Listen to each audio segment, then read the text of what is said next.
Our current event issue is a company's broader mission by myself, Nick Gartner, and my partner, James James, Pratt. hey, how you doing?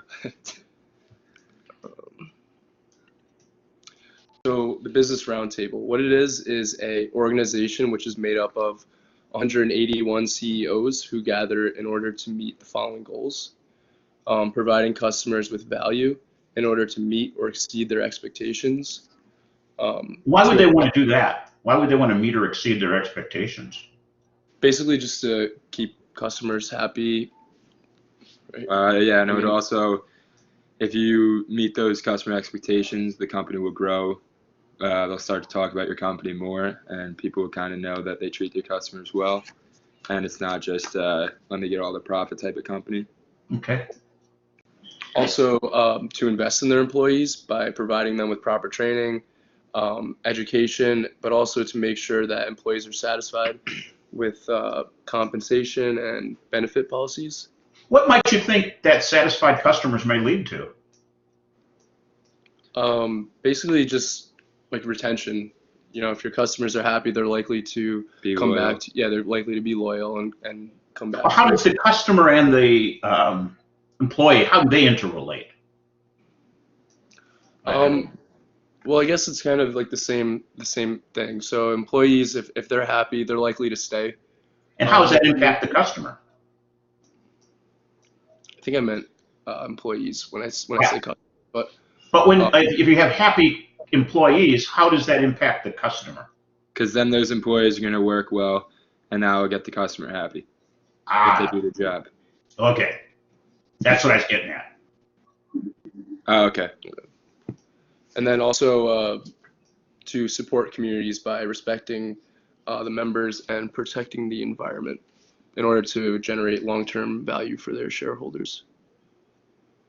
So these are the key points that we found in the articles. I'm not going to go into too much depth talking about these because it all is explained further on in the presentation, but they include setting a new standard for corporate leadership, the Drucker Institute measure of corporate effectiveness, the business roundtable firms compared to non-business roundtable firms, and then the goals of the business roundtable statement, and then ranking these companies and their data analysis. Okay. That.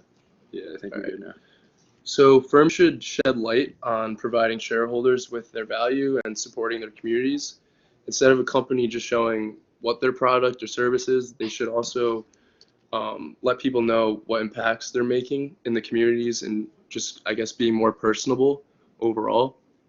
Jamie Dimon, who's a CEO and also a chairman of the roundtable, believes that this will set a new standard for corporate leaders in the future. Okay, and then one of the key points was Drucker's Institute measure of corporate effectiveness. It measures the effectiveness of a company, and the model is supposed to measure the company and how well they do things and the right things well. So this model serves as the basis for the Management Top 250, which is a ranking that comes out every year in the Wall Street Journal, ranking companies based on 37 different indicators.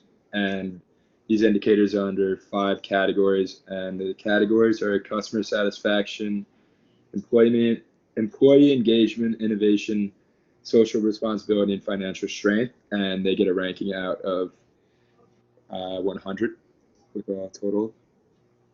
And then, so for roundtable firms versus non-roundtable firms, in the article it said that 752 large publicly traded companies were examined across all 37 of these indicators.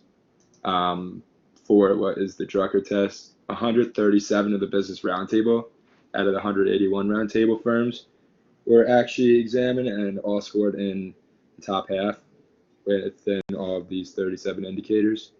6 of the top 10 companies examined were actually Business Roundtable signees, including companies like Amazon, IBM, Procter & Gamble, Johnson & Johnson, Accenture, and Apple. And these companies were ranked very high within most of these indicators, but a few of the categories they failed to really please or uh, exceed were social responsibility. Responsibility meaning like supporting the communities in which they work. Some of these roundtable companies scored extremely low in employee engagement as well. And there's a statement within this article saying that they must turn this business roundtable vision into something measurable to see growth and improvement. And once these roundtable firms start doing it, more companies will catch on. Okay. Can I see this? It's a little hard to read. So you did rank, actually ranks all the different companies based on those 5. Apple was the top performer in overall effectiveness, and Amazon was the runner-up. However, Amazon scored pretty low in the social responsibility section, which means that they didn't really necessarily please their stakeholders and support their communities. For customer satisfaction, the top performer was IBM at 73, and the bottom is Comcast. No surprise there. Yeah, and 56 companies scored below 50 in this category. Well, how do they keep customers then? Yeah, right. Customers aren't satisfied. Why would they continue to do business with that company? I don't know, to be honest. That's something measured. It's we don't interesting. know. Okay. Employee engagement and developing. So the top company was Salesforce.com at 76.6, and the bottom was DXT Technology at 26.3, and 43 of these roundtable companies fell below 50. For social responsibility, the top company was Cisco Systems at 76, and the bottom was Mallinckrodt at 35.9. Only 26 companies fell below 50 in this social responsibility category, and one of those was Amazon, as I said. Interesting. You would think that they would be financial, at the top with everything else they do. I think there was a thing going on. I think it was a few months ago when they were trying to build. I think it was build a factory, but they took all the factory out of that area. Like they kind of shut down a factory in an area, and I think that kind of really bothered the community. Okay. So I think that kind of could have been from it. Okay. and for the last section is financial strength, and Apple was the highest, 106.7, and the bottom company was Marathon Oil at 35.6, and 65 companies at this roundtable scored below 50. Was there any correlation between? Maybe I should let you finish. You could ask questions. Is there any correlation between long-term financial performance and these categories of ranking? I'd probably say yes. I mean, for a company to be really effective, you see these big names like Apple and Amazon, which were first and second, and they definitely have probably some of the strongest financial strength.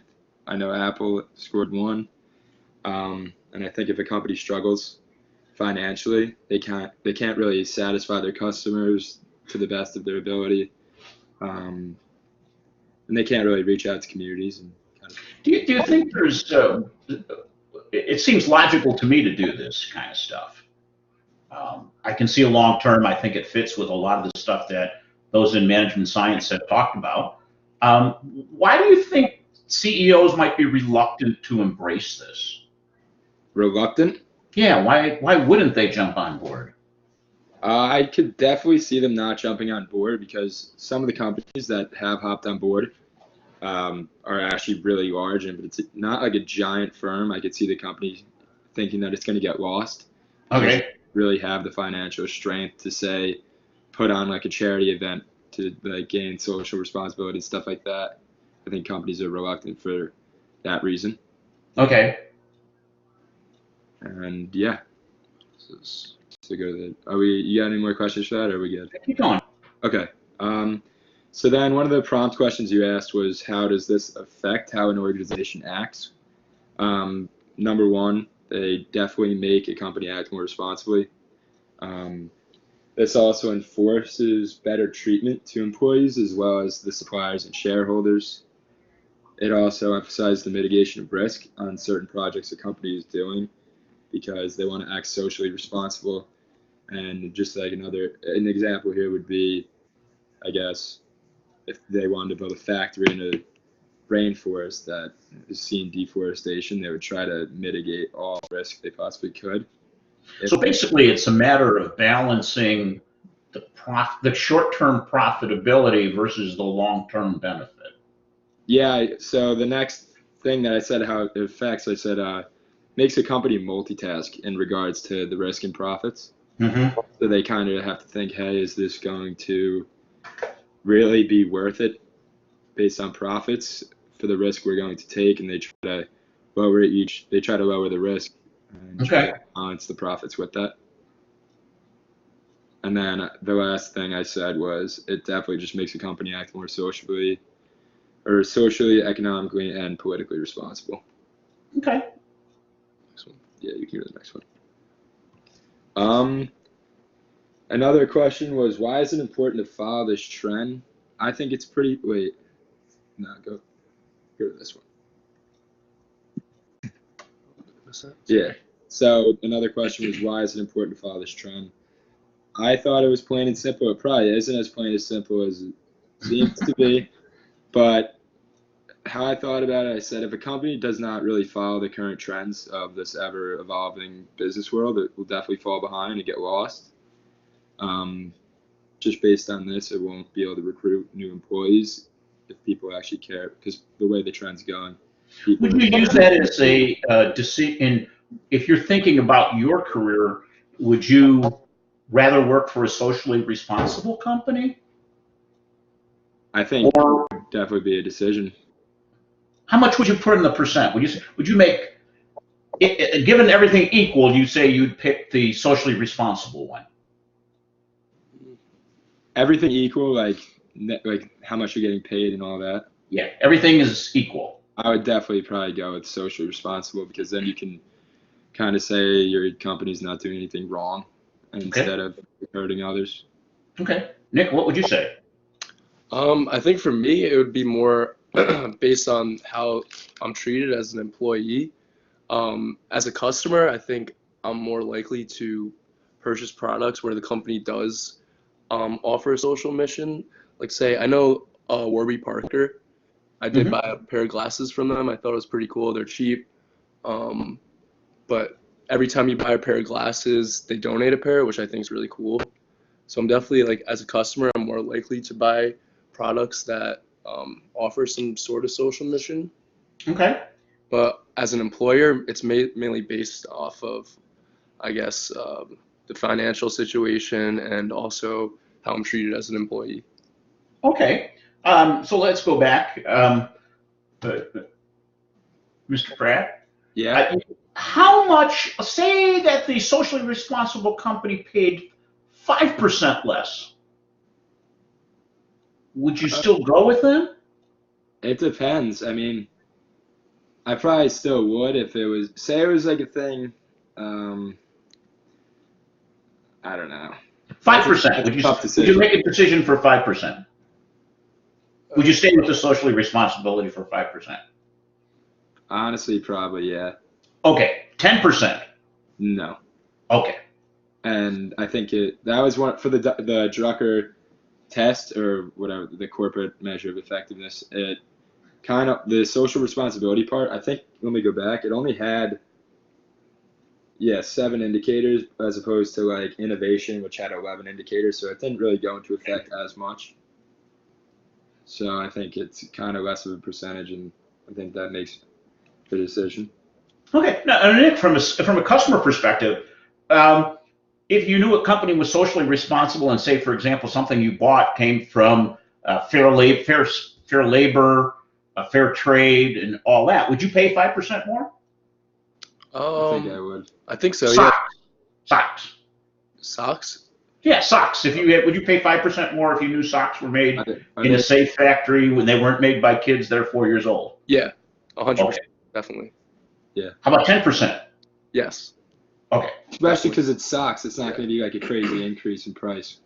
Okay. Okay. But so even as individuals, as employees and customers, we got to balance this out. Yeah. Okay, that's fair. Definitely. Okay. I think we could probably go on to the next slide. Sure.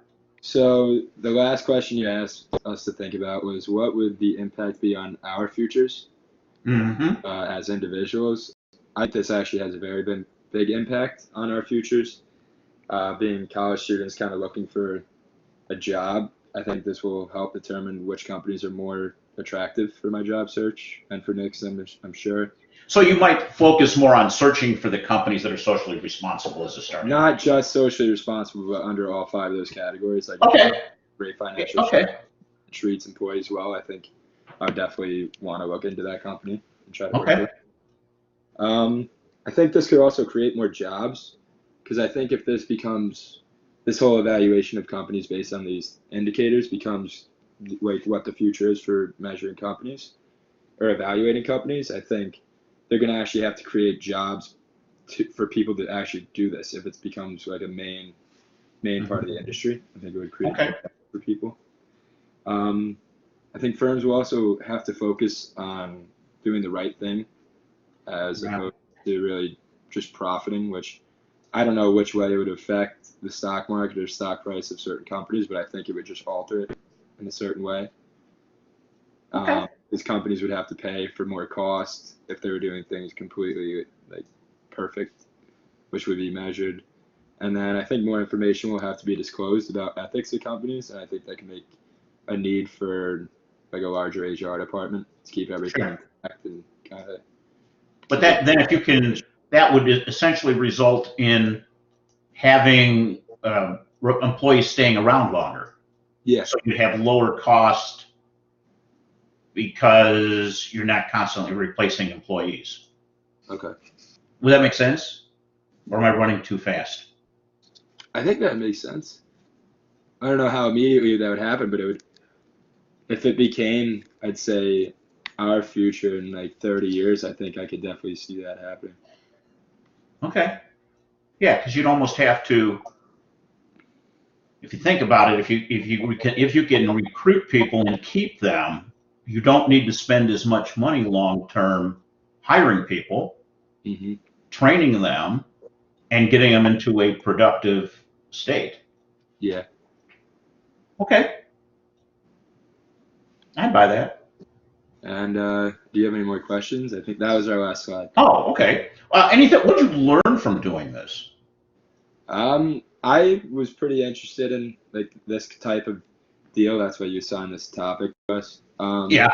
I definitely learned. I learned what the Drucker measure of corporate effectiveness was, and then I learned that they put out this thing annually for companies to rank. Okay. I learned a lot about that. I never really thought into what it would actually impact us or how it would impact us in the future. And I never really thought about what it would do to people if they didn't follow the trend, but I definitely kind of learned on how to think on these topics as opposed to just looking at data, basically. I actually didn't know anything about Roundtable or that it was even a thing, so it was pretty interesting to learn about how, like, I mean, this Roundtable is just trying to help out communities, and they are trying to help out employees. So that was pretty interesting to me. Okay. Great. Okay.